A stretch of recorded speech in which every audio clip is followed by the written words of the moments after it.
ನನ್ನ ಬಂಧನವನ್ನು ಮಂಗಳವಾರ ಮಾಡ್ತಾರೆ. ಅದೇ ಬಂಧನದಲ್ಲಿ ನನಗೆ 6 ದಿನ ಕಸ್ಟಡಿಯಲ್ಲಿ ಇಟ್ಕೋತಾರೆ. ಇವಳು ಹೆಣಗಳನ್ನ ತಿಂತಾ ಇದ್ದಂಥ ರಾಕ್ಷಸಿ ಇವಳು. ದೊಡ್ಡ ದೊಡ್ಡ ಮಾಧ್ಯಮಗಳು ದೊಡ್ಡ ದೊಡ್ಡ ಇದನ್ನು ತೋರಿಸ್ತಾರೆ, ದೇವಸ್ಥಾನಗಳನ್ನ ಹಂಗಾಯ್ತು ಹಿಂಗಾಯ್ತು. ಅಲ್ಲ,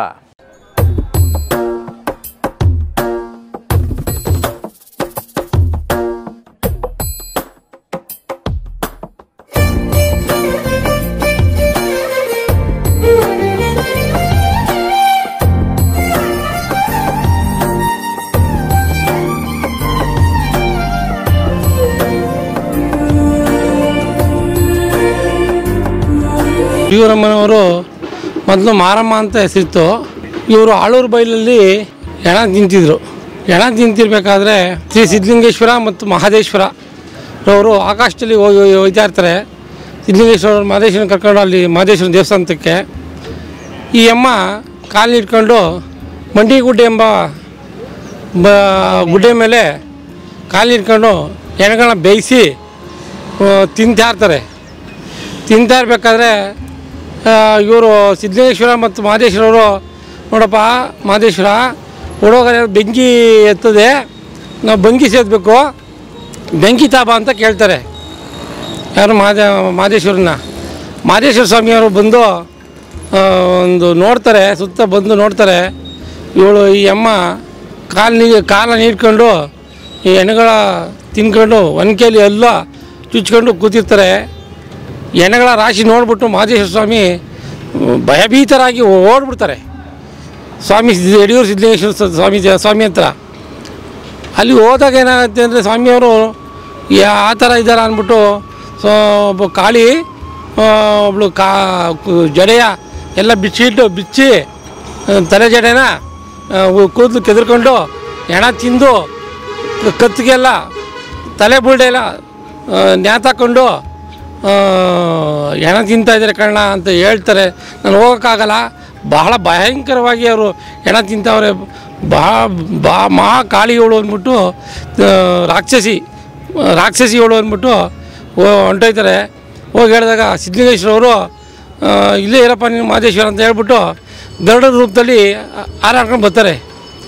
ಗರುಡ ರೂಪದಲ್ಲಿ ಬಂದಾಗ ಈ ಅಮ್ಮ, ಈ ಮಾರಮ್ಮ ಅಥವಾ ಹುಲಿಯೂರಮ್ಮ ಕಾಲು ಇಟ್ಕೊಂಡು ಹೆಣ ತಿಂತಾ ಇರ್ತಾರೆ. ತಿಂತಾ ಇರ್ಬೇಕಾದ್ರೆ ಸಿದ್ಧಲಿಂಗೇಶ್ವರವರು ಹಿಂದೆ ಗರುಡ ರೂಪದ ಸುತ್ತ ಒಂದು ರೌಂಡ್ ಹೊಡಿತಾರೆ, 3 ರೌಂಡ್ ನೋಡಿ ಎಲ್ಲ ಈ ಹೆಣಗಳ ರಾಶಿ, ಈ ರಕ್ತ, ಇದು ಕತ್ತಿಗೆ ಹಾಕೊಂಡಿರೋ ಹೆಣಗಳ ಬುಲ್ಡೆ ಇವೆಲ್ಲ ಹಾಕ್ಕೊಂಡು ರುಂಡಮಾಲಿನಿ ಹಾಕೊಂಡಿರ್ತಾರೆ. ಹೆಣಗಳ ಬುಲ್ಡೆ ರುಂಡಮಾಲಿನಿ ಹಾಕ್ಕೊಂಡು ಹೆಣ ತಿಂತಾ ಇರ್ತಾರೆ. ಸಿದ್ಧೇಶ್ವರ ಸ್ವಾಮಿಯವರು ಇವರು ನೋಡ್ತಾರೆ, ಬಂದು ಇವರು ಈ ಅಮ್ಮ ಬಿಡಲ್ಲ, ಇದು ಪೂರ್ತಿ ಇದು ಹಾಳು ಮಾಡಿಬಿಡ್ತಾರೆ.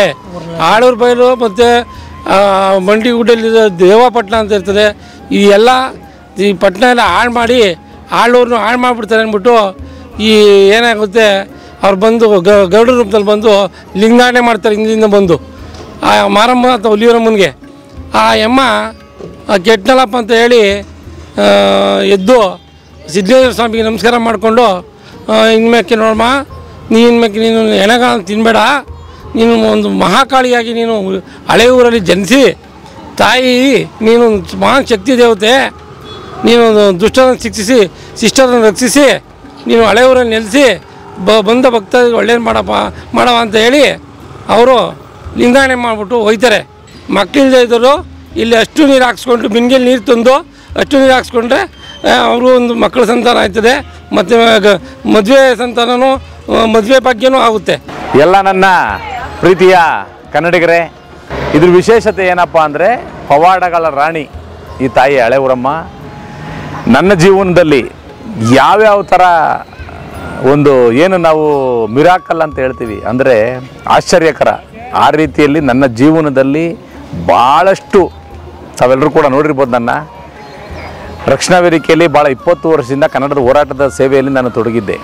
ನನಗೆ 2016ರಲ್ಲಿ ಭಾಳ ದೊಡ್ಡ ಮಟ್ಟದ ಕಾವೇರಿ ವಿಚಾರದ ಒಂದು ದೊಡ್ಡ ಮಟ್ಟದ ಕೇಸ್ ಹಾಕ್ತಾರೆ ಇದೇ ಸರ್ಕಾರ.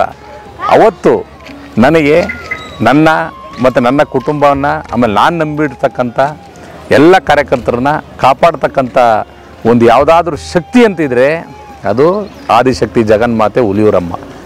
ಯಾಕೆ ಈ ರೀತಿ ಹೇಳ್ತಾ ಇದ್ದೀನಿ ಅಂದರೆ, ಪವಾಡಗಳು ನನಗೆ ನನ್ನ ಬಂಧನವನ್ನು ಮಂಗಳವಾರ ಮಾಡ್ತಾರೆ, ಅದೇ ಬಂಧನದಲ್ಲಿ ನನಗೆ 6 ದಿನ ಕಸ್ಟಡಿಯಲ್ಲಿ ಇಟ್ಕೋತಾರೆ.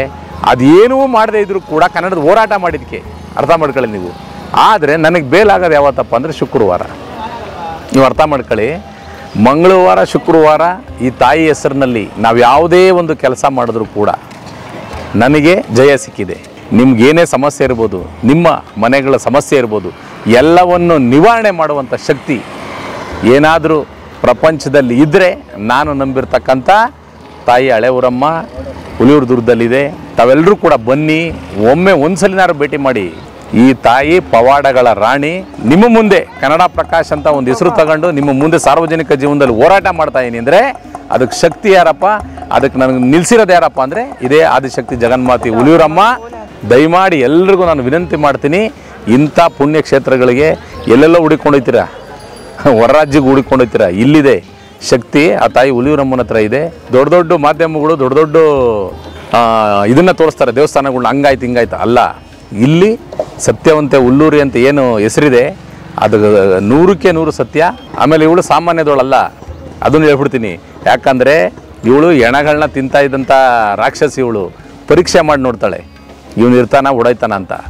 ಇದ್ದರೆ ಅವನ್ನ ಯಾವ ಮಟ್ಟಕ್ಕೆ ಬೇಕಾದ್ರೆ ತೊಗೊಂಡೋಗ್ತಾಳೆ, ಹೋದರೆ ಅವ್ರನ್ನ ಯಾವ ಇದಕ್ಕೆ ಬೇಕಾದ್ರೆ ತಳ್ತಾಳೆ. ಅಷ್ಟು ಶಕ್ತಿ ಇರ್ತಕ್ಕಂಥ ತಾಯಿ. ನನ್ನ ನಂಬಿಕೆನ ನಾನು ನಿಮ್ಮ ಹತ್ರ ಹಂಚ್ಕೋಬೇಕಾಯ್ತು.